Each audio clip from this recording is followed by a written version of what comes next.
बिस्मिल्लाहिर्रहमानिर्रहीम। अस्सलाम वालेकुम नाज़रीन, प्रोग्राम नाइट एडिशन के साथ मैं हूँ सरवत फलीम। नाज़रीन, मखसूस नशिस्तों पर सुप्रीम कोर्ट ऑफ फैसले के बाद एक बार फिर से पाकिस्तान की सियासत में भौचाल आता हुआ दिखाई दे रहा है। मुख्तसर फैसले में कहा गया कि मखसूस नशिस्तें न पाकिस्तान तहरीक इंसाफ को दी जा सकती हैं और ना ही सुन्नी इत्तेहाद कौंसिल को, बल्कि अब ये सीटें पेशावर हाई कोर्ट के फैसले के बाद हुक्मरान जमात नून लीग, पीपल्स पार्टी और बाकी सियासी जमातों के अंदर तकसीम होंगी। अदालती फैसले के बाद पार्लियामान के अंदर नंबर गेम बदलने पर साफ दिखाई दे रहा है कि हुक्मरान इत्तेहाद को पार्लियामेंट में 2/3 मेजॉरिटी हासिल होने जा रही है। फिर कानून साजी हो या आईनी तरमीम, सब कुछ अब हुकूमती इत्तेहाद के हाथ में होगा। दूसरी तरफ मखसूस सीटें ना मिलने पर पीटीआई अब कौमी असेंबली में भी तीसरे पर चली जाएगी, यानी अपोजिशन लीडर का किरदार पार्लियामानी कमेटियों में उसकी नुमाइंदगी को भी महदूद कर दिया गया। सवाल यह है कि अगर अपोजिशन मजीद कमजोर होती है तो फिर जमहूरियत का तवाजुन कहाँ जाएगा। सवाल यह भी है कि 2/3 अक्सरियत मिलने के बाद हुकूमती मिशन क्या होंगे। ये धचका पाकिस्तान तहरीक इंसाफ को एक ऐसे वक्त में लगा है जब वो पहले ही क़यादत के बहरान और अंदरूनी इख्तलाफात से गुजर रही है। सफ़े अव्वल की क़यादत जेल में है या मुकदमात में उलझी हुई है, और जो आज़ादियाँ वो आपस में और इसके साथ साथ आपस में सफ़बंदी के खेल में मसरूफ़ नजर आते हैं। सिर्फ यही नहीं बल्कि 9 मई के केसेस को लेकर भी पाकिस्तान तहरीक इंसाफ का दायरा हमें टाइट होता हुआ नजर आता है। इम्कान जाहिर किया जा रहा है कि अगर 9 मई के केसेस में सजाएं होती हैं तो पीटीआई के दर्जनों अरकान अपनी असेंबली की सीट खोने के साथ साथ इलेक्शन कमीशन से भी नाअहल हो सकते हैं, जिससे पीटीआई पार्लिमानी और सियासी महाज पर मजीद कमजोर हो सकती है। सवाल उठ रहे हैं कि क्या पीटीआई को जानबूझकर आईनी और पार्लिमानी निजाम से बाहर रखा जा रहा है या फिर ये खुद अपनी गलत सियासी हिकमत अमली का शिकार होते जा रहे हैं। याद रहना चाहिए कि मौजूदा सिनेरियो में तहरीक इंसाफ हर महाज पर नाकाम होती दिखाई देती है। वो हुकूमत पर कोई पॉलिटिकल प्रेशर डाल पा रही है, ना ही उन्हें अदालतों से कोई रिलीफ मिल रहा है। ऐसे में आखिर पीटीआई अपने लिए कोई वे आउट कैसे निकाल सकती है। सिस्टम में वापसी के लिए पीटीआई को ऐसे ही कानून की दीवारों से सर टकराते रहना होगा या फिर इसे अपने सियासी बयानिए को सड़कों पर लाने की ज़रूरत है। इसी पर हम बात करने जा रहे हैं। प्रोग्राम में हमारे मौजूद मेहमान ने हमें ज्वाइन किया, उन्हें वेलकम करते हैं। सीनियर सियासतदान है फवाद चौधरी साहब, उन्हें वेलकम करेंगे। बहुत शुक्रिया चौधरी साहब, थैंक्स सो मच आपके वक्त के लिए। चौधरी साहब, कल से एक वबाल मचा हुआ है मखसूस नशिस्तों के हवाले से। आज बैरिस्टर गौहर साहब ने प्रेस कॉन्फ्रेंस की, उन्होंने कहा कि जी हमें तो पूरा यकीन था ये नशिस्तें हमें मिलेंगी, लेकिन एक आम तवक्को थी, मुतवक्के था ये फैसला, मीडिया पर था, पिछले 7-8 दिन से ये बहस चल रही थी। मुझे ये बताइएगा कि क्या वाकई पीटीआई के हिस्से में ये नशिस्तें आना थी या इस केस में पीटीआई ने लीगली ऐसी गलतियाँ की हैं कि नशिस्तों के साथ हर किस्म की आखिरी उम्मीद भी वो खो बैठे हैं। देखिए, सबसे पहली बात तो यह है कि गौहर साहब शायद मरीख पे रहते हैं, उन्हें पता नहीं है कि पाकिस्तान के क्या हालात हैं और कैसे यहाँ पे जजेस बेचारे कितने मजबूर हैं, किन हालात में हैं। तो देखिए, ये उनका जाहिर है कि ऐसे ही पता नहीं उन्होंने कैसे ये बात कर दी है। सवाल जो है, आपने जैसे अपने इंट्रो में कहा है कि जमहूरियत का तवाजुन, देखिए इसके लिए जमहूरियत के तवाजुन के लिए पहले तो जमहूरियत हो ना मुल्क में। एक ऐसी हुकूमत जो कि फॉर्म 47 के ऊपर आई हो, पार्लियामेंट जो है वो मनपसंद लोगों से भर दी गई हो, जहाँ पे आइन आइन की कोई हैसियत हो ना पार्लियामान की कोई हैसियत हो, वहाँ पे तो देखिए सबको पता है कि मामला तो सिर्फ कोर्जन के ऊपर, जबर के ऊपर, डंडे पर चल रहे हैं। तो ऐसे हालात में पार्लियामेंट की क्या अहमियत है, और इसीलिए इस फैसले की भी कोई अहमियत नहीं है। सियासत में इस फैसले का कोई असर नहीं होगा, क्योंकि 26वीं आईनी तरमीम जब आई है उस वक्त 2/3 अक्सरियत नहीं थी नून लीग के पास, लेकिन फिर भी लाने वालों ने ले आए। अब इस वक्त और अमेंडमेंट जो भी लाना चाहें, जब वो लाना चाहें वो ले आएंगे, क्योंकि ये कौन सा कोई फ्री विल के ऊपर सिस्टम चल रहा है। तो जब फ्री विल पे नहीं चल रहा तो फिर जाहिर है कि जो अमेंडमेंट जिस तरह से आ रही हैं जिस मर्जी से ले आए। The problem right now is कि इससे सिर्फ जो जुडिशरी की परसेप्शन है, जो पहले ही बहुत खराब है, वो और खराब हुई है, और जो तासुर है इदारों का बनने में बड़ा वक्त होता लगता है। और पाकिस्तान की जो इस वक्त की जुडिशरी है उसका इमेज जो है वो बहुत ही इस वक्त मैं समझता हूँ प्रॉब्लमेटिक है, और इस फैसले से मजीद प्रॉब्लम में जो है वो चला गया है। बाकी ये हुकूमत जोर जबरदस्ती की हुकूमत है। जब तक अगलों के पास ताकत रहेगी, चैलेंज कोई नहीं आएगा, दे विल कंटिन्यू। जब उनसे उनकी ताकत से बड़ा चैलेंज आ जाएगा तो वहां मामला खत्म हो जाएगा, क्योंकि लेजिटिमेसी इटसेल्फ जो है वो एक बहुत ताकत देती है निज़ाम को, वो नहीं है। इसकी वजह से हुकूमत जो है वो कमज़ोर है बुनियादी तौर पे। और यही सबसे बड़ा एक प्रॉब्लम है इस हुकूमत का, इस निज़ाम का, कि इसको लेजिटिमेसी हासिल नहीं। ठीक है, लेकिन चौधरी साहब जो आप ये बात कर रहे हैं, गौहर साहब के हवाले से भी आपने गुफ्तगू की, मामला तो ये भी है ना कि इस पूरे जंग के अंदर इमरान खान साहब का यही तो एक बयान था, यही तो उनका विजन है, आइन की बालादस्ती हो, कानून की बालादस्ती हो, अदलिया आज़ाद हो, इंसाफ पे मबनी फ़ैसले होने चाहिए। ये जो पूरी की पूरी पीटीआई की इस वक्त हालिया क़यादत जेल से बाहर है, ये सारे के सारे तो लीगल एक्सपर्ट्स हैं, बड़े बड़े एक्सपर्ट्स हैं। तो क्या वजह बनी, जजिस का कंडक्ट अपनी जगह पर, अदालत का कंडक्ट अपनी जगह पर, लेकिन पीटीआई के इतने बड़े बड़े जो वकला हैं ये भी तो अपना कोई बहुत बड़ा किरदार अदा करते हुए हमें नजर नहीं आए। देखिए सरवत, मैं 3 दफा खान साहब से मेरी मुलाकात हुई पिछले महीने, और मैंने उन्हें अर्ज किया कि सर, पीटीआई का या आपका बुनियादी तौर के ऊपर स्टांस बहुत बड़ा है, आपके पास बहुत मजबूत स्टांस है, और ये स्टांस वही है जिसका अभी आपने जिक्र किया, यानी आइन की हुकूमत होनी चाहिए। लेकिन इस स्टांस को अमल दरामद कराने के लिए हिकमत अमली नहीं है। सो आपको एक स्टांस चाहिए होता है, फिर उस स्टांस को तकमील के लिए स्ट्रैटेजी चाहिए होती है। जो पीटीआई की इस मौजूदा लीडरशिप का जो सबसे बड़ा फेलियर है, वो यही है कि इनके पास कोई स्ट्रैटेजी जो है वो नहीं है। इमरान खान जो 2 साल से ऊपर जेल में है, अ, और पीटीआई के तमाम लोग जो हैं वो जेलें भुगत रहे हैं। शाह महमूद कुरैशी हो गए, उमर चीमा हो गए, एजाज चौधरी साहब हो गए, महमूद रशीद, यास्मीन राशिद, फिर हमाद अजहर, मियां असलम इकबाल, मतलब लोगों के, हर आदमी के, मुराद सईद, हर आदमी के दुख की एक लंबी दास्तान है। और तहरीक इंसाफ का हाल ये है कि अब 42 एमएनएज और एमपीएज जो कि 9 मई के मुकदमों को फेस कर रहे हैं बेचारे, और जिनको लाजमी है कि उनको सजाएं होंगी, बजाय इसके कि पार्टी उनके साथ खड़ी हो, उनका कोर कमेटी का ग्रुप कह रहा है कि अगले 42 लोग तैयार कर लें जो इनकी जगह खड़े हों। यानी ये बकरे तो कुर्बानी के लिए हो गए, अब इससे अगले बकरे तैयार कर लें। जहां पार्टी की लीडरशिप की जो मॉरल हालत है वो ये हो कि वो टिकट्स को अपना बिजनेस समझते हो, और उनके ख्याल में जो ही सीट खाली होती है, ये एक बड़ी खुशकिस्मती है कि इसके बाद हम जाके फंडिंग कर सकते हैं, चीजें कर सकते हैं। उसकी जो इस कदर लो मोरालिटी के लोगों को से आप क्या तवक्को करेंगी कि वो क्या मिरेकल कर सकती हैं, क्या मौजज़ा कर सकते हैं। सो इमरान खान साहब की जो सबसे बड़ी सियासी गलती है वो ये है कि उन्होंने ऐसे लोगों को पार्टी का हवाले किया। उनकी, खान साहब की, मैं समझता हूँ मजबूरी भी है कि वहां पे लोग भी नहीं थे, इन्हीं लोगों से गुजारा करना था या चलाना था। लेकिन फिर भी आपको पॉलिटिशियंस पे रिलाई करना था। ये वकील सारे जो है, इनका ना तजुर्बा है ना कुछ है। उनका और उनका चौधरी साहब इल्ज़ाम वकला का ये है कि अगर सियासतदानों के साथ ही बातचीत आगे बढ़नी थी, सियासी हल ही निकलना था, तो सियासतदान बाकी रहते ना। पीटीआई में से सारे तो बड़े बड़े नाम, बशमूल आपके भी, सबके सब चले गए, तो पार्टी को पीछे संभाला किसने? वो कहते हैं कि जी वकला ने संभाला। अब वकला ही फैसला करेंगे कि उन्होंने हिकमत अमली क्या अपनानी है। उनका तो जवाब तो ये भी आता है। सरवत नहीं संभाला ना, ये जो कंपैरिजन है, यानी जो पीटीआई के लोगों के साथ जो कुछ हुआ है मौजूदा लीडरशिप के साथ, तो एक दिन भी होगा तो ये खड़े नहीं रह सकेंगे। इनको ऊपर तो कोई पर्चा नहीं है, कोई इनको किसी ने कभी कुछ कहा नहीं है। ये लोग आराम से बाहर जाते हैं, फंडिंग्स करते हैं, अपने फैमिली के साथ आते जाते हैं, कभी उनको एक रात भी अपने घर से बाहर सोना नहीं पड़ा। ये जो सारी लीडरशिप है, पीटीआई में जो लोग पहले थे जो इमरान खान के साथ, उन्होंने तो बहुत सख्तियां सही हैं। उनके कारोबार तबाह हो गए, फैमिलीज जो हैं उनको बिखर गई। जिस तरीके से हुआ वो सब कुछ जो है वो, आप तो चूंकि पाकिस्तान में थी, आप कवर कर रही थी, आपके सामने है जो कुछ हुआ। सो सही। उन लोगों का इनसे तो कोई कंपैरिजन नहीं है।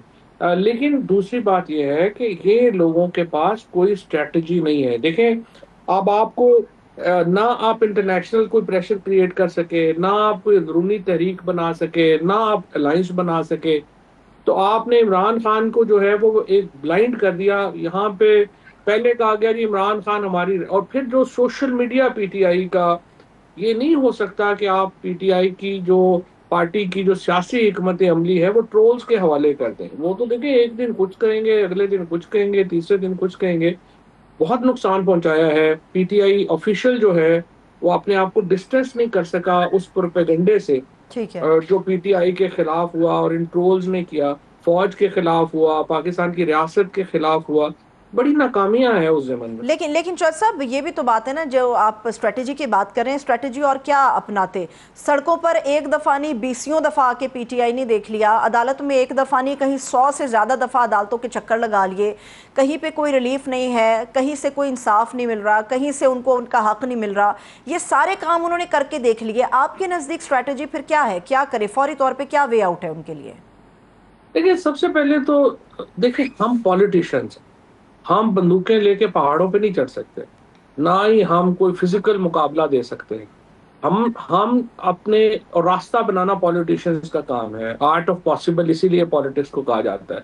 हम देखें, कोई मिलिटेंट तो नहीं है। सही। हमने करना ये था, हमें हमें हमें क्या करना है, क्या करना चाहिए था, वो ये था कि देखिए, हमारा एस्टेब्लिशमेंट से एक झगड़ा चल रहा है, फिर हमने जो गवर्नमेंट की पार्टी है उनसे हमारा झगड़ा चल रहा है, फिर हमने सोचा ये काफी नहीं है, सारी अपोजिशन पार्टियों से भी हमने लड़ना है, लिहाजा हमने अपोजिशन की पार्टियों को भी जो है वो अपने से दूर कर दिया। वो तो चौधरी आपको साहब एक कहते हैं कि खान साहब का ही बयानिया हम लेके आगे बढ़ रहे हैं। वो तो पीटीआई का तो यही खान मौक़िफ़ है। साहब खान साहब को जो इन्फॉर्मेशन दी गई है वो इन्हीं लोगों ने दी है ना, और बिल्कुल गलत इन्फॉर्मेशन जो है वो दी है, जिसके नतीजे में आपका जो एक पूरा मामला है वो ही हिल गया है। और उस मामले के अंदर जो है वो इस वक्त जो सिचुएशन चल रही है वो बिल्कुल मैं समझता हूँ कि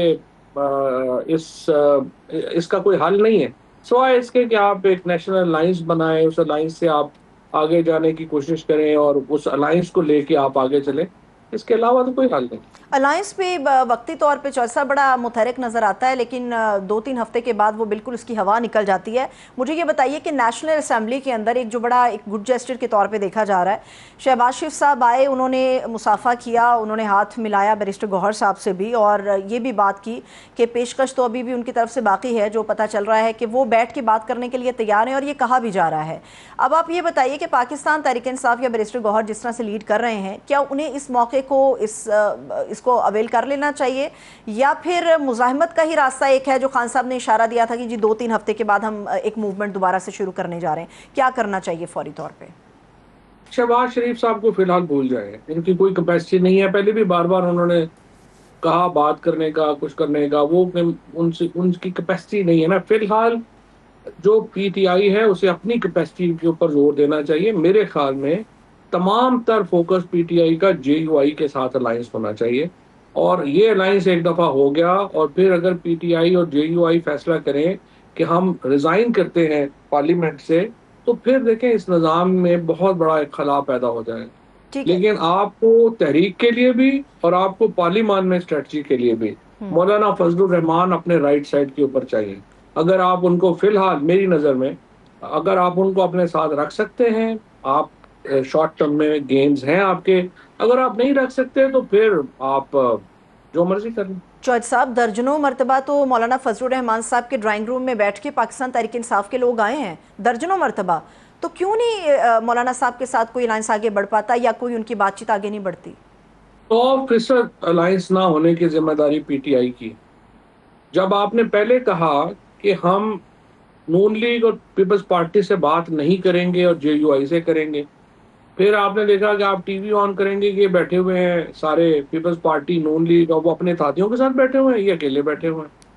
फिर चीफ जस्टिस पाकिस्तान लेटर लिखते हैं कि जी आप आए, ये सारे 1 मिनट नहीं लगाते वकील, ये सारे जो है फिर पहुंच जाते हैं। तो देखिए, मौलाना फजलुर रहमान भी एनजीओ नहीं चला रहे, वो भी पॉलिटिकल पार्टी चला रहे हैं। सो उनका भी ये एक उनके भी तहफ़्फ़ुज़ात हैं तहरीक इंसाफ को लेके। ये लीडरशिप जो है, मुझे खुद उन्होंने कहा कि ये अंडर 19 की लीडरशिप है, ये नहीं कर सकती। इसीलिए खान साहब को मेरी रिक्वेस्ट तो होगी कि वो आरिफ अलवी, असद कैसर, शाह महमूद कुरैशी, बाकी जो लोग हैं उनसे मशवरा कर लें, मुराद से, असद से, मुराद साहब से, असद कैसर से, बाकी लोगों से, हमाद अजहर से, असलम इकबाल साहब वगैरह से, और एक कॉम्प्रिहेंसिव स्ट्रेटजी जो है वो बना के लाएं। अदरवाइज तो देखें इसका कोई फायदा नहीं है। ठीक है। अभी अभी अभी चौधरी साहब, आप अक्सर बेशतर मौजूदा लीडरशिप के ऊपर ज़रा तनकीद करते हैं, लेकिन मैं आपका कल का स्टेटमेंट भी देख रही थी, उसमें आप ये कह रहे थे कि इमरान खान साहब की, चूंकि ये सारा मामला ही इमरान खान साहब की रिहाई का, कि किस तरह से रिहाई उनकी मुमकिन होगी, तब पीटीआई के बारे में सोचा जाएगा। खान साहब के बारे में आपने कहा कि उनकी रिहाई वकला के जरिए नहीं होगी, सियासतदानों को मौका देना चाहिए। तो मतलब आप ये कह रहे हैं कि इमरान खान साहब के ऊपर जो 188 से ज़्यादा मुकदमात हैं, उनकी नौइयत जो है वो सियासी है, उसमें लीगली कोई एक नुक्ता भी शामिल नहीं जाली है। जाली केसेस है ना, वो तो हर एक को ही पता है, मुझे भी पता है, आपको भी पता है, पूरे पाकिस्तान को पता है। एक भी कानूनी केस तो नहीं है ना, सारे जाली केस हैं।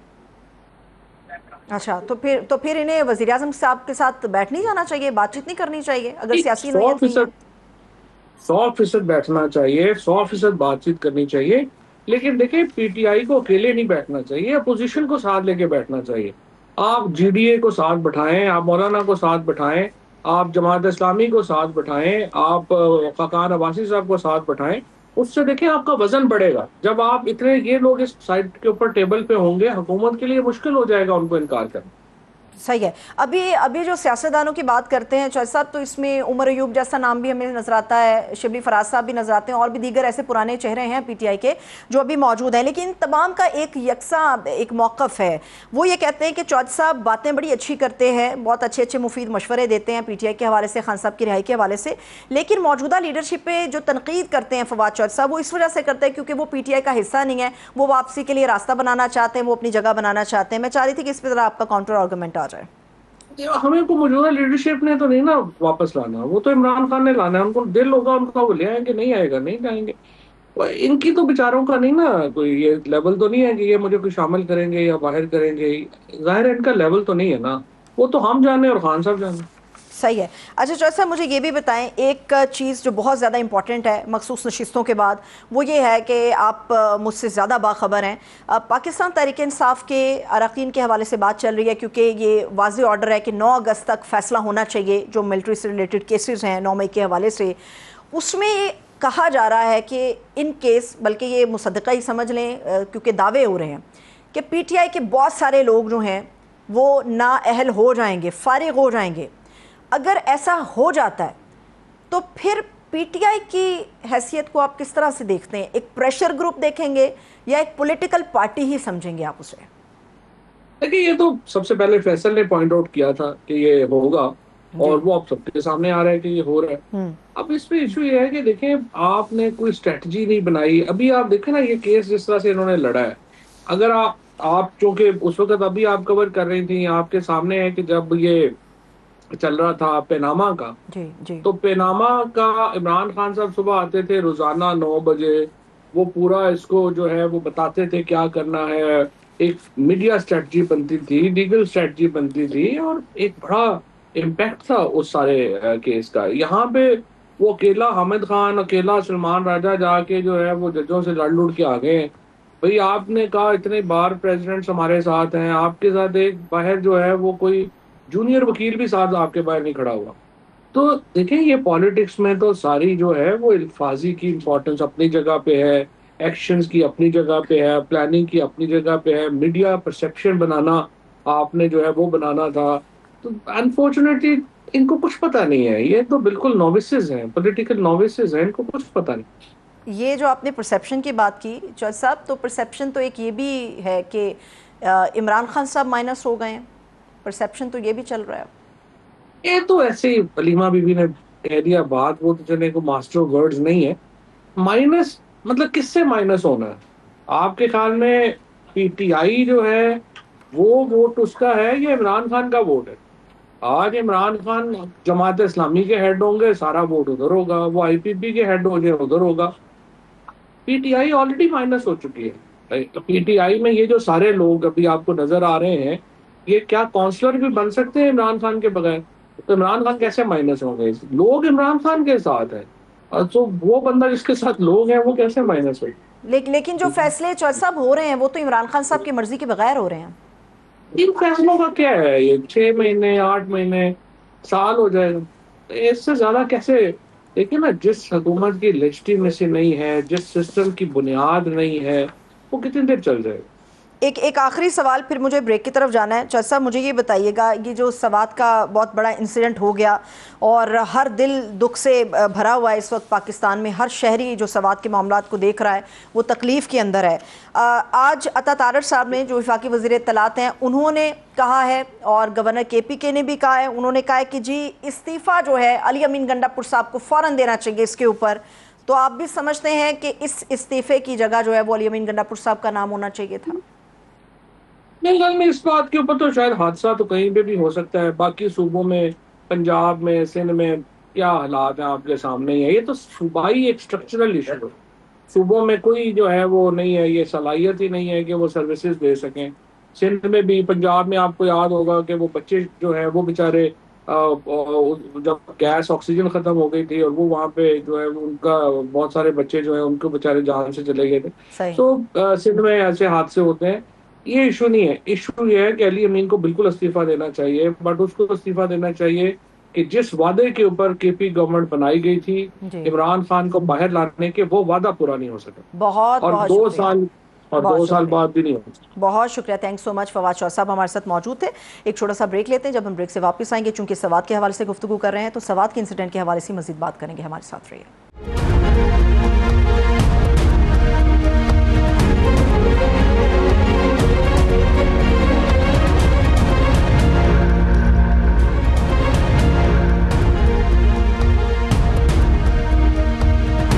ब्रेक के बाद एक मरतबा फिर से खुशामदीद कहेंगे।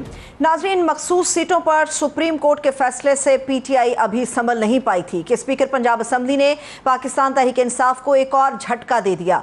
गुज़श्ता रोज वज़ीर आला पंजाब मरियम नवाज की तकरीर के दौरान अपोजिशन की हंगामाराई और एहतजाज को बुनियाद बनाकर स्पीकर मलिक अहमद खान ने PTI के 26 अरकान को आइंदा 15 अजलासों के लिए मुअत्तल कर दिया। सिर्फ यही नहीं हुआ, आज जो प्रेस कॉन्फ्रेंस की उसमें बताया गया, स्पीकर पंजाब असम्बली मलिक अहमद खान ने कहा कि ये काफ़ी ज़्यादा एग्रेसिव भी हैं और हम भी होंगे, और इलेक्शन कमीशन के पास रेफरेंस भेजने का ऐलान भी कर दिया। जबकि ऑपोजिशन लीडर मलिक अहमद खान भच्चर का मानना यह है कि एहतजाज हमारा हक है, किसी भी दबाव के सामने नहीं झुकेंगे। ऐसे में सवाल यह भी उठता है कि स्पीकर के रेफरेंस पर इलेक्शन कमीशन इन अरकान के खिलाफ क्या कार्रवाई कर सकता है।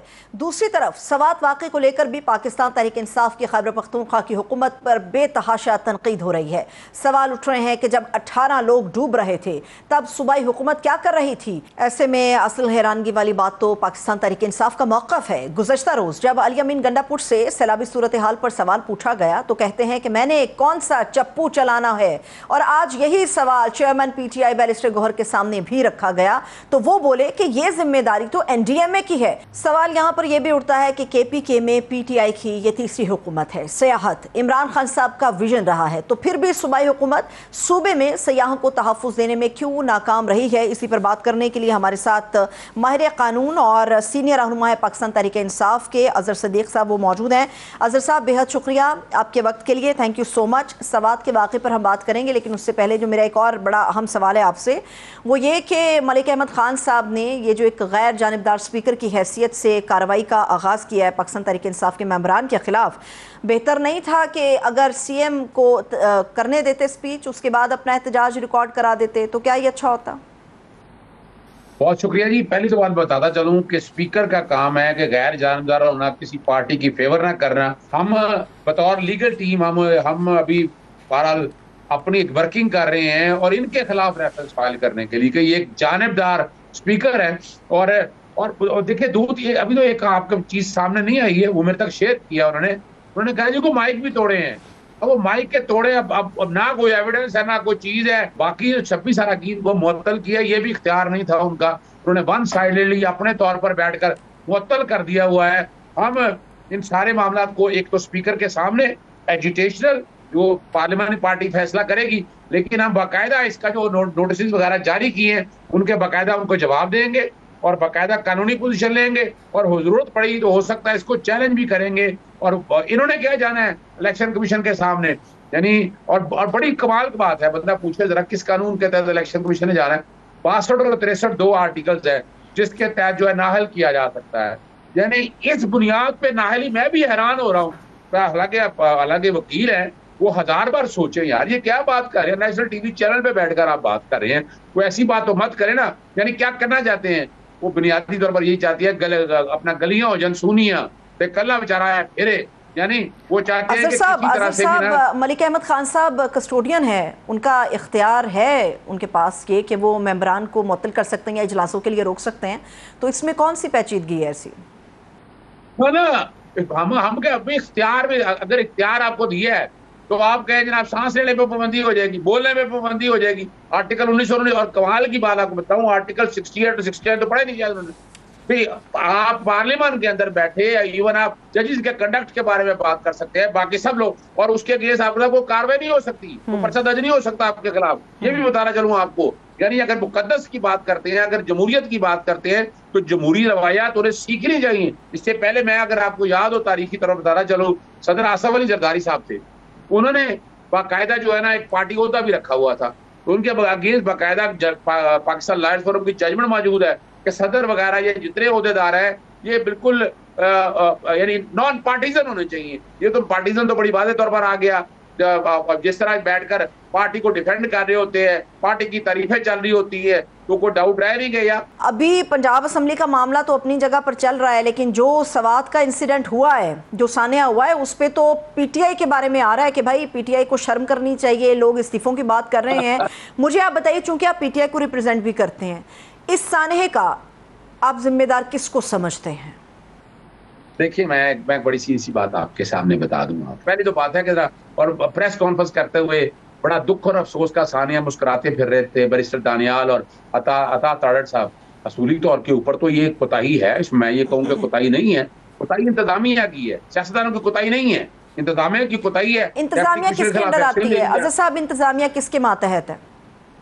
तो देखिए नहीं, इंतजामिया के ऊपर चीफ सेक्रेटरी बैठा हुआ है ना, चीफ सेक्रेटरी के बाद आनी है बारी उनकी। अभी तो फिलहाल डिप्टी कमिश्नर जो बाकी जो लोग थे जिन्होंने बैठकर इसको कैटर नहीं किया, क्योंकि रूल्स ऑफ बिजनेस के तहत जिनकी जिम्मेदारी आनी है वही नहीं की जिम्मेदारी आनी है। और अगर मिसाल को सियासी तौर पर भी अगर ऐसी बात हुई तो पाकिस्तान तहरीक इंसाफ सियासी तौर पर भी एक्शन लेगी। ये हम बता दें आपको, ये नहीं ऐसा होगा कि यानी हम उन सियासी जमातों में से नहीं है कि जो चुप करके ये सारे मामला में बैठे रहे और कोई सख्त एक्शन ना ले। बिल्कुल सख्त एक्शन होगा इस हवाले से, लेकिन पहले रिस्पॉन्सिबिलिटी फिक्स होनी चाहिए। और आपको याद होगा अपना मोटरवे का सानिया हुआ था एक औरत के साथ, बड़ा शोर डाला था इन लोगों ने, आपके सामने मौजूद है, यहाँ बता दें। लेकिन अभी तो अजहर साहब कटहरे में पीटीआई आई हुई है ना, सवात को लेके अभी तो कटहरे में पीटीआई आई हुई है। मुझे आप ये बताइए कि पिछले साल अप्रैल में 9 अप्रैल को एक अनाउंसमेंट पूरे पाकिस्तान के सामने आया था, और वो अनाउंसमेंट ये था कि जी खैबर पख्तूनख्वा की हुकूमत एयर एम्बुलेंस शुरू करने जा रही है, और फिर वो जनवरी 2025 में सीएम साहब के पास भी गया था। तो कहाँ गई वो एयर एम्बुलेंस, क्यों नहीं अब तक आ सकी? देखिए, बात बड़े वाजे है, वो बिल्कुल उसके लिए इंतजाम चल रहे हैं। वो पैसे हमने ऐसे तो नहीं लेना ना, बाकायदा टेंडर होके पूरा शफाफियत का प्रोसेस सारा होके, मतलब डेढ़ साल गुजर गया अजहर साहब, 1.5 साल गुजर गया, टेंडर ही नहीं हो सका, अभी आप लोग फैसला नहीं कर पाए उस पर। नहीं देखिए, वो सवाल ये नहीं है ना, सवाल है कि फॉर्मेलिटीज बहुत है ना, रिक्वायरमेंट ऐसी है, उस पर काम चलना और इंशाल्लाह होगा, ऐसा नहीं है कि नहीं होगा। अब मैं इस मौके के ऊपर ऐसी बातें नहीं करना चाहता, बाकी भी तो देख रहे थे ना, बाकी भी देख रहे थे, बाकी इदारे भी देख रहे थे।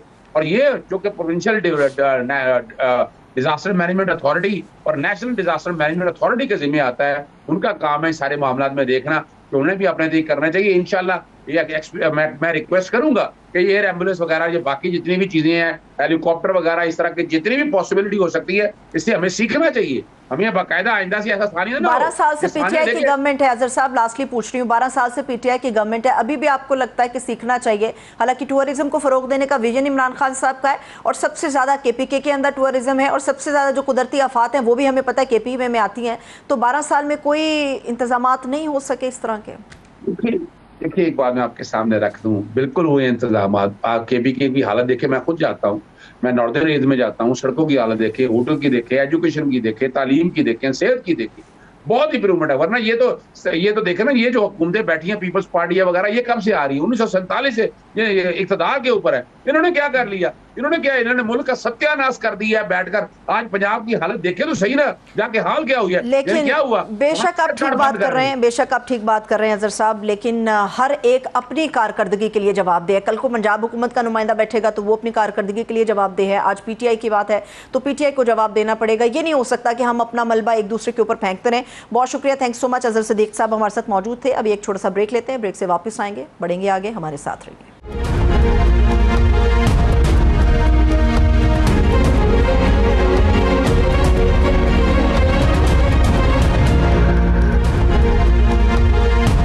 के बाद एक मरतबा फिर से खुशामदीद कहेंगे। नाज़रीन, लगभग 12 महीनों और 17 समातों के बाद सुप्रीम कोर्ट के आईनी बेंच ने पीटीआई को मखसूस नशिस्तें देने का अपनी ही अदालत का फैसला कलअदम करार दे दिया और नजरसानी की तमाम दरख्वास्तों को मंजूर कर लिया। कॉन्स्टिट्यूशन बेंच ने पेशावर हाई कोर्ट का हुक्म बहाल करते हुए रिजर्व सीट्स मुस्लिम लीग नून, पीपल्स पार्टी, JUI समेत दीगर जमातों को देने का हुक्म दे दिया। फैसले में कहा गया है कि मखसूस नशिस्तें पाकिस्तान तहरीक इंसाफ को मिल सकती हैं, ना सुन्नी इत्तेहाद कौंसिल को। हमेशा की तरह इस बार भी अदालती फैसले पर सियासी जमातों का अपना अपना सियासी मौक़िफ़ है। कोई इसे कानून की बालादस्ती तो कोई इस फैसले को पॉलिटिकल इंजीनियरिंग की एक कड़ी करार दे रहा है।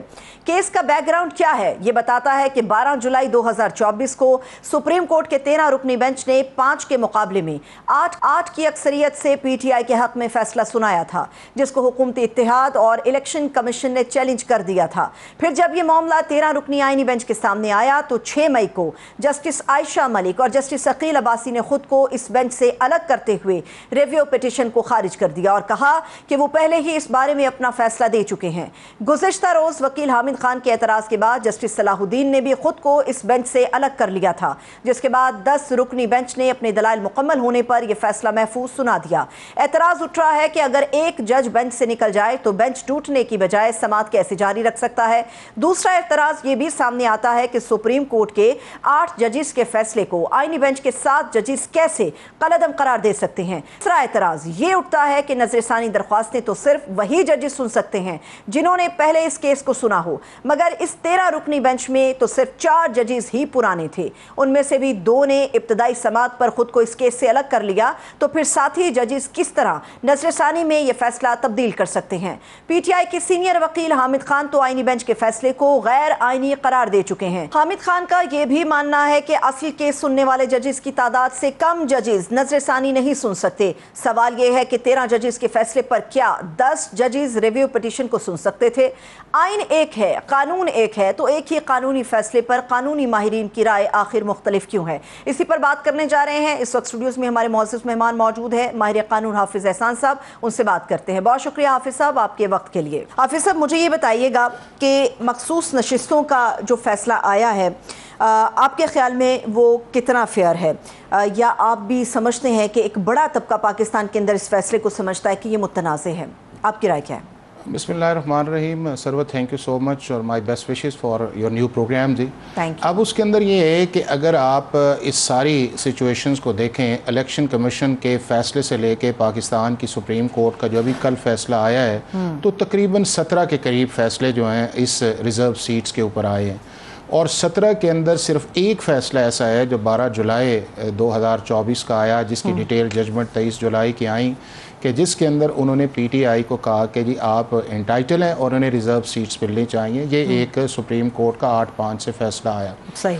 उसके बाद ये है कि मामला रिव्यू के अंदर गया और बुनियादी तौर पे मामला ये चला था कि इलेक्शन कमीशन ऑफ पाकिस्तान के सामने जो है SIC जो है वो रिज़र्व सीट्स के लिए गई, चूँकि जब आप जनरल इलेक्शन होता है उसके 7-8 दिन के बाद इलेक्शन कमीशन ऑफ पाकिस्तान एक नोटिफाई करता है 3 दिन के अंदर इंडिपेंडेंट जो है किसी भी पॉलिटिकल पार्टी को जिसकी असेंबली के अंदर प्रेजेंस है उसको ज्वाइन कर सकते हैं। और ये मैं कॉन्स्टिट्यूशन भी मेरे सामने है कि जिसके अंदर आर्टिकल 51 या आर्टिकल 106 के अंदर बड़ा वाज़ेह इस चीज़ के अंदर कि सिर्फ उसी पॉलिटिकल पार्टी को इंडिपेंडेंट कैंडिडेट ज्वाइन कर सकते हैं जिसकी असेंबली के अंदर प्रेजेंस। अब यहाँ के ऊपर जो है पीटीआई ने एक कॉन्स्टिट्यूशनल या पॉलिटिकल ब्लंडर किया कि उन्हें पहले SIC की तरफ जाना पड़ा कि जी हम उधर जा रहे हैं, उसके बाद उन्होंने कहा कि हम मजलिस मुत्तहिदतुल वहादतुल मुस्लिमीन की तरफ जाते हैं, फिर ये SI की तरफ आए और इलेक्शन कमीशन ऑफ पाकिस्तान को कहा कि जी हमारे डिक्लेरेशन जो हैं वो तकरीबन जो थे वो 80 के करीब थे कि जी इनको जो है SIC ने ज्वाइन करना है, सुन्नी इत्तेहाद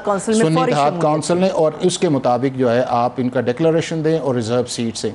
अब कॉन्स्टिट्यूशन के लॉ के अंदर ऐसी कोई प्रोविजन नहीं है कि इनकी एंटाइटलमेंट जो बनती। उसके बाद ECP के अंदर गए, ECP ने ने एक फ़ैसला दिया 28 फरवरी को। उसके बाद ये अपनी चॉइस के मुताबिक पेशावर हाई कोर्ट गए, चूँकि पीटीआई के ख्याल के मुताबिक जो पेशावर हाई कोर्ट वो न्यूट्रल थी, इंडिपेंडेंट थी, और वहाँ के ऊपर 5-0 से इनके ख़िलाफ़ फ़ैसला आया SIC के। फिर SIC जो है वो सुप्रीम कोर्ट के अंदर चली गई। अब इस सारे प्रोसेस के अंदर सरवत किसी जगह पीटीआई ने अपने आप को ये नहीं कहा कि हमें सीट्स दी जाए, ना इलेक्शन कमीशन, ना हाई कोर्ट, ना सुप्रीम कोर्ट के अंदर। लेकिन हाफिज साहब वो कहते भी कैसे, देखिए एक मैंडेट है, उस मैंडेट की बुनियाद पे पीटीआई चीखती रही कि ये हमारा हक बनता है, हमें दिया जाए। पेशावर हाई कोर्ट का जो भी फैसला है उसके बाद वो सुप्रीम कोर्ट ऑफ पाकिस्तान चले गए। सवाल ये है कि सुप्रीम कोर्ट के आप देखें ना, इतने एक बड़े बेंच ने फैसला दिया। सरवत ये है कि अगर पीटीआई का ये इस्तेहकाक था या वो समझती है या आज भी समझती है, तो पीटीआई पहले दिन ही क्यों नहीं इलेक्शन कमीशन ऑफ पाकिस्तान के अंदर गई कि ये हमारा इस्तेहकाक है, हमारा मैंडेट है। इसका मतलब ये है कि उन्होंने एक कॉन्स्टिट्यूशनल जो है स्विंग करने की कोशिश की, और स्विंग करके जब आप कोर्ट ऑफ लॉ के अंदर जाते हैं तो फिर आपको आइन और कानून की कुछ शिकें तो पढ़नी पड़ती हैं, उस पर अमल करना पड़ता है। अब जब सुप्रीम कोर्ट ऑफ पाकिस्तान ने जब फैसला किया जो 12 जुलाई का आया, उसके अंदर 8-5 से एक फैसला जो आया, अब उस फैसले के अंदर किसी आइन और कानून का हवाला नहीं दिया गया कि जी पीटीआई किस कानून और आइन के तहत आर्टिकल 51 या आर्टिकल 106 आप ये कह रहे हैं जो 12 जुलाई का फैसला आया मुअज़्ज़ज़ जजेस की तरफ से, बड़े बेंच की तरफ से, उस फैसले में आप ये कहते हैं कुछ लिखा ही नहीं गया कि किस हवाले से कानूनी तौर पर ये पीटीआई को सीटें दी जाए? देखें सरवत, बुनियादी तौर पे जो कंट्रोवर्सी थी वो ECP से स्टार्ट होती है, आर्टिकल 51 या आर्टिकल 106 या सेक्शन 104 के ऊपर या रूल 94 के अंदर। अब ये मामला सुप्रीम कोर्ट ऑफ पाकिस्तान में था ही नहीं। अब वहाँ पे सुप्रीम कोर्ट ने अपनी कॉन्स्टिट्यूशनल जुरिस्डिक्शन जो थी उसको ओवर रीच किया, स्ट्रेच किया, कंप्लीट जस्टिस के ऊपर गए, उन्होंने इंक्विजिटोरियल प्रोसीडिंग्स के अंदर चले गए, और ये वो इख्तियार पाकिस्तान की सुप्रीम कोर्ट को नहीं देता। जब आप कहते हैं कि आपका सेपरेशन ऑफ पावर का एक कॉन्सेप्ट है कि जुडिशरी है, एग्जेक्टिव है और उसके बाद पार्लियामेंट है, तो अगर पार्लियामेंट का ये कॉन्स्टिट्यूशन बना हुआ है तो फिर आप उसके मुताबिक फैसला करें। उन्होंने जब फैसला उसके ओवर एंड अबव किया, और आप ये देखें कि जब उन्होंने फैसला भी किया तो उस वक्त उन्होंने कहा कि जी अगर इलेक्शन कमीशन ऑफ पाकिस्तान को कोई प्रॉब्लम है तो वो रिव्यू के अंदर आ जाए। फिर उन रिव्यू को लगाया नहीं गया, फिर 2 क्लैरिफिकेशंस आ गई। अब जो बेंच उसके ऊपर बना है, लेकिन हाफिज साहब माजरत के साथ जब सुप्रीम कोर्ट ऑफ पाकिस्तान ने 12 जुलाई का फैसला दिया, तो आपको ये नहीं लगता कि इलेक्शन कमीशन ऑफ पाकिस्तान ने भी इसके अंदर गफलत बरती? 2 मरतबा उनको नोटिफाई किया गया कि अगर तो आप इनके जारी नहीं करते कि ये इनका हक बनता है तो वगरना आप जो है नताइज भुगतने को तैयार हो जाए, मगर इलेक्शन कमीशन ने भी नहीं माना उसको। सरवत 12 जुलाई से लेके 23 आपकी सितंबर तक जब तक डिटेल रीजनिंग नहीं आई, एक भी letter supreme court of Pakistan का इलेक्शन कमीशन को नहीं गया कि आप डिफाइंस कर रहे हैं या आप नॉन कंप्लाइंस कर रहे हैं, चूँकि सुप्रीम कोर्ट ने इन बिल्ट उन्हें कहा कि जी आप इनका फैसला करें और आप हमें बताएं, और अगर आपको कोई प्रॉब्लम है तो आप हमारे पास। उन्होंने दूसरे तीसरे दिन ही रिव्यू कर दिया, 39 को उन्होंने डिक्लेयर कर दिया, 41 का वहाँ पर कोई कॉन्सेप्ट ही नहीं बनता था। उसके बाद सुप्रीम कोर्ट जो है वो डिटेल रीजनिंग नहीं दे रही, फिर आपकी लॉ की अमेंडमेंट आ गई, फिर सुप्रीम कोर्ट ने एक फैसला दिया कि नहीं जी हम समझते हैं कि पीटीआई इसके अंदर एंटाइटल है। जब पीटीआई एंटाइटल थी तो दोबारा कहा गया कि चलें अगर आए रिव्यू इसको सुनते, उन्होंने कहा जी हम छुट्टियाँ हम उसको सुनते नहीं हैं।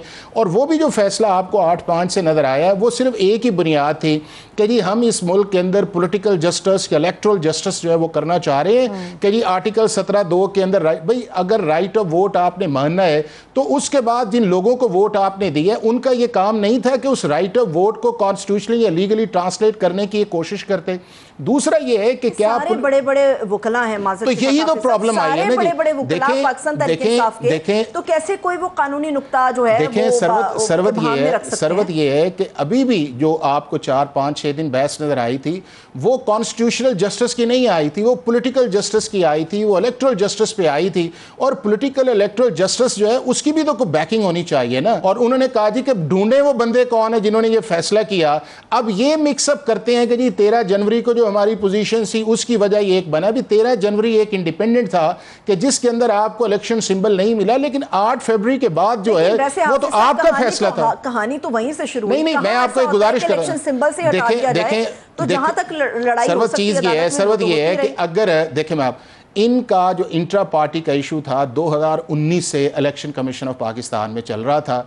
इनके अकाउंट्स का भी पीटीआई का इशू था, इनके उसके बाद इलेक्ट्रो, ये 6-6 महीने 8-8 महीने का टाइम करते गए। 2022 तक इन्होंने उस प्रोसेस को नहीं किया। गवर्नमेंट के अंदर थे ना, दूसरी पॉलिटिकल पार्टीज करती हैं, ये भी कर लेते। उसके बाद 23-24 के अंदर जब आप कन्फ्रंटेशन के अंदर गए हैं, तो मैं इसको और एंगल कि भी क्या किसी पॉलिटिकल पार्टी के पास जो है वो ऐसा मैकेनिज्म भी नहीं है कि अपने इलेक्शन ठीक करवाएं। एक तरफ वो इलेक्शन मौजूद है, यानी कि आज भी इनके कागजों के अंदर जो है वो असद उमर जो है इलेक्शन कमीशन के पास जो है वो उनके पार्टी के जनरल सेक्रेटरी हैं, और मीटिंग जो है वो कोई और बुला रहा है, चेयरमैन उसके अंदर कोई और। ऐलान कह चुके ना पीटीआई से छोड़ने का, वहां पे अगर नहीं देखे ना कि आप देखे ना, अगर एक बंदा देखें सरवत, अगर एक बंदा कहता है कि मैं पार्टी में नहीं हूं, तो उसको पार्टी से फिर आपने निकालने का भी तेक, अगर आपका एक बड़ा ऑफिस बैरियर है तो आपने उसको उसके मुताबिक ट्रीट करना है ना। अब वो जो मीटिंग्स बुलानी थी, जब आपने करना था, वो पार्टी का जनरल सेक्रेटरी था, जनरल सेक्रेटरी वो कोई और था, नोटिस कोई और कर रहा है। लेकिन मैं उसमें भी नहीं जाता, मैं बुनियादी तौर पर यह जाता हूं कि अभी जो आपके सामने फैसला आया है सुप्रीम कोर्ट का, इसकी आपको मैं 5 एग्जांपल्स देता हूं। आर्टिकल 62(1)(f जो है, जब जस्टिस साकिब निसार ने एक फैसला किया परमानेंट डिस्क्वालिफिकेशन का, सारों ने तनकीद नहीं की थी कि गलत फैसला है, री राइटिंग ऑफ द कॉन्स्टिट्यूशन है, सुप्रीम कोर्ट ने उसको रिवर्स कर दिया। आर्टिकल 63(a) के अंदर वोट के साथ साथ कहा गया कि डिस्क्वालिफिकेशन भी होगी, जो कानून में नहीं लिखा था, सुप्रीम कोर्ट ने रिवर्स कर दिया। प्रैक्टिस एंड प्रोसीजर के अंदर आपने देखा कभी लॉ पास नहीं हुआ, सुप्रीम कोर्ट ने किया, 10-5 से उन्होंने कर दिया। नैब अमेंडमेंट्स को उन्होंने रिवर्स कर दिया। उसके बाद आप मिलिट्री कोर्ट 56 साल से जो है आपके मुल्क के अंदर सिविलियंस के ट्रायल है, और इन्हीं पीटीआई जो है इन्होंने पेशावर हाई कोर्ट के फैसले को सुप्रीम कोर्ट के अंदर चैलेंज किया और कहा कि जी मिलिट्री कोर्ट्स के ट्रायल बिल्कुल ठीक है। और अब ये बात जो आ गई है कि भी प्रॉब्लम आपकी लीगल पॉलिटिकल स्ट्रेटजी के अंदर था। इन्होंने कहा था बिल्कुल ठीक है हाफिज साहब, उसका एक मकसद और उसका माजी एक अलग है, उसको मौजूदा हालात में मेरे ख्याल में जोड़ना नहीं, वो इसलिए ना, देखें वो इसलिए आपने एक कहा कि जी ये सारे का सारा जो कॉन्ट्रैक्ट बनता है, एक 26वीं तरमीम बनती है और उसके बाद बनता है कि जी ये सुप्रीम कोर्ट का फैसला था। 26वीं के बाद ही आईनी बेंच बना, तो देखें जो 26वीं आईनी तरमीम है, जब ये फैसला होना था कि किस पॉलिटिकल पार्टी को ज्वाइन करना है जिसमें असेंबली की प्रेजेंस थी, वो तो 8 फरवरी 2024 का है। अमेंडमेंट जो है वो आपकी आती है 22 अक्टूबर 2024 को, जो आपकी 26वीं उस वक्त तो 26वीं तरमीम थी, मौजूद नहीं थी, एक फैसला था जो फैसला नहीं हुआ। और फिर आज तक जब तक फैसला हुआ है, पीटीआई ने सुप्रीम कोर्ट के अंदर जाके सीट्स मांगी नहीं है, ना किसी पॉलिटिकल पार्टी को कहा है कि जी हमें सपोर्ट करें चूंकि हम इस चीज़ के एंटाइटल हैं, या असेंबली के अंदर जो है या असेंबली के बाहर जो उन्होंने कोई दरखास्त दी उस तरह के अंदर के पीटीआई एंटाइटल है।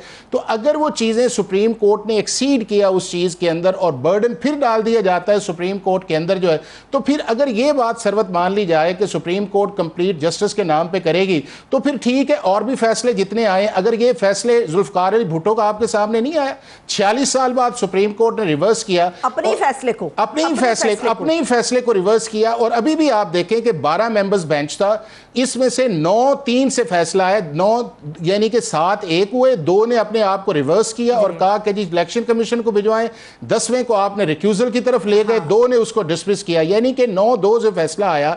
और वो फैसला जो है, अब उस फैसले के कंटेंट पे बात नहीं हो रही, बात सिर्फ ये हो रही है कि जी देखें 26वीं तरमीम ये एक सरवत जज जैसा नहीं है जो 26वीं आईनी तरमीम के बाद जो है जिसकी एलिवेशन हाई कोर्ट से हुई है, सुप्रीम कोर्ट से। सवालात तो हैं हाफिज साहब, आईनी बेंच पे सवालात तो नहीं, सरवत सवालात इसलिए आए हैं कि जब 26वीं आईनी तरमीम का सिस्टम या प्रोसेस चलने लगा कि आनी चाहिए, पीटीआई ने बजाते खुद ये कहा कि जी हमें काजी फाइज ईसा मंजूर नहीं है, हमें कॉन्स्टिट्यूशनल बेंच दिया जाए। और ये मौलाना फजल रहमान साहब के साथ इनकी निगोशिएशंस थी, उन निगोशिएशंस के अंदर जो है ये सारा प्रोसेस हुआ, ऑल आउट किया उनके साथ। और यही स्टॉलवर्ड से जो आपको अभी कोर्ट के अंदर नजर आते हैं या बाहर नजर आते हैं, ये सारे के सारे इस 26, इन्हें नहीं पता था कि अगर 26वीं आईनी तरमीम पास होनी है तो जुडिशल कमीशन के अंदर टिल्ट जो है या मेजॉरिटी जो है वो गवर्नमेंट की आएगी और गवर्नमेंट फिर अपनी मर्जी करेगी। ये इसका मतलब ये आप ये कह रहे हैं कि गवर्नमेंट अपनी मर्जी से फैसले करवा रही है। देखें सरवत, मैं आपको बताऊं, मैं जिस दिन ये सारा था, मैं हमेशा ये कहता हूं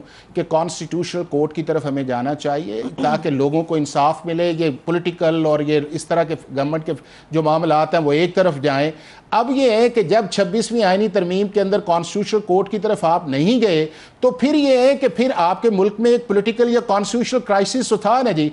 इनका मकसद ये था कि चीफ जस्टिस फाइज ईसा शायद कॉन्स्टिट्यूशनल कोर्ट का हेड बनना चाह रहे हैं और वो हेड ना बने, और उस काम के लिए इन्होंने बाकी चीज़ों को, और आप ये देखें ना कि अगर ये 26वीं आईनी तरमीम बुरी हो, किसी एक वोट ने पीटीआई ने सेनेट के अंदर या असेंबली के अंदर उसकी मुखालफत की है। 24 को नोटिफाई होता है, 26 को चीफ जस्टिस का एलिवेशन का प्रोसेस शुरू होता है, पीटीआई वहाँ पे भी मौजूद है, जुडिशल कमीशन की सारी मीटिंग्स के अंदर मौजूद है, उसके बाद जजेस जो हाई कोर्ट से सुप्रीम कोर्ट के अंदर आ रहे हैं उस प्रोसेस के अंदर वो पार्टिसिपेट भी करते हैं। 26वीं तरमीम के ऊपर जब ये सारा वोटिंग का मामला हो रहा था, ये ऑन रिकॉर्ड चीजें, कोई गायब हो गया, कोई बीमार हो गया, किसी का कुछ पता नहीं चला, ये बहुत सारी चीजें। मुझे आप ये बताइए, मखसूस नशिस्तों का जो फैसला आना था सो आ गया। अब सवाल जो सबसे ज्यादा अहम है, जिसकी तरफ आपने भी तवज्जो दिलाई है कि हुकूमत की तरफ से जो मेजॉरिटी जजेस की आ रहती है, अब मुझे ये बताइए, एक फैसला है जो सुप्रीम कोर्ट के मोअज़्ज़िज़ जजेस ने करना है, वो फैसला अभी आना है, उस आने के पहले ही हफ्ता पहले ये पूरा एक कैनवस सज जाता है कि ये फैसला हो जाएगा, मखसूस नशिस्तें पीटीआई के हिस्से में नहीं आएंगी।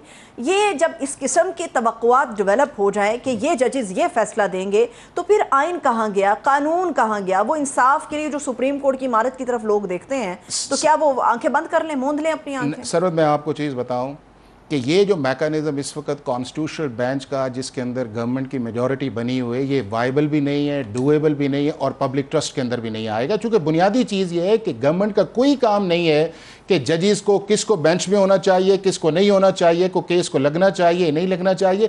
जितनी जल्दी इस कॉन्स्टिट्यूशनल अमेंडमेंट एक आए और इसको अंडू करें उस चीज़ के अंदर कि गवर्नमेंट का इस प्रोसेस के अंदर जो है बेंच के अंदर और केस फिक्सेशन के अंदर कोई ताल्लुक नहीं होना चाहिए। अपॉइंटमेंट्स के अंदर एक मैकेनिज्म जो है वो डेफिनेटली होना चाहिए, और उसके लिए आपको 27 कॉन्स्टिट्यूशनल अमेंडमेंट की तरफ जाना पड़ेगा ताकि ये पब्लिक ट्रस्ट तो आए ना। अब जो भी है, अगर फर्ज किया पीटीआई हुकूमत के अंदर आती है, दूसरी साइड्स पे आती है, तो पीटीआई मेजॉरिटी करेगी ना, तो जब मेजॉरिटी करेगी वो जज फैसला ठीक करें या गलत करें, तो यही आएगा कि इन जजेस ने जो है, चूंकि गवर्नमेंट के ये नॉमिनीज हैं, ये फैसला गलत कर रहे हैं।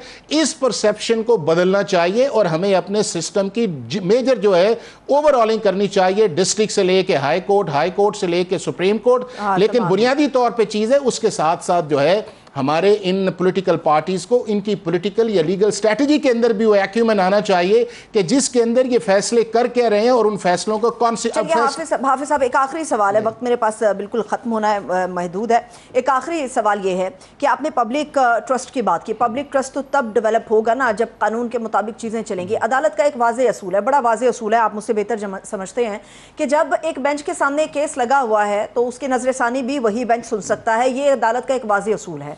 यहाँ पर पब्लिक का ट्रस्ट तो उस वक्त भी टूटा, ज़मीन में मनोमट्टी तले चला गया, जब केस किसी ने सुना, फैसला किसी ने दिया और अब उसके इम्प्लीमेंटेशन के ऊपर भी बात हो रही है। नहीं, ऐसी बात नहीं है। बात यह है कि अगर आपके मुल्क में 26वीं आईनी तरमीम ना आती तो बिल्कुल आपकी बात मुनासिब है कि रिव्यू हमेशा वही सुना जाता है जिस बेंच ने फैसला किया हो।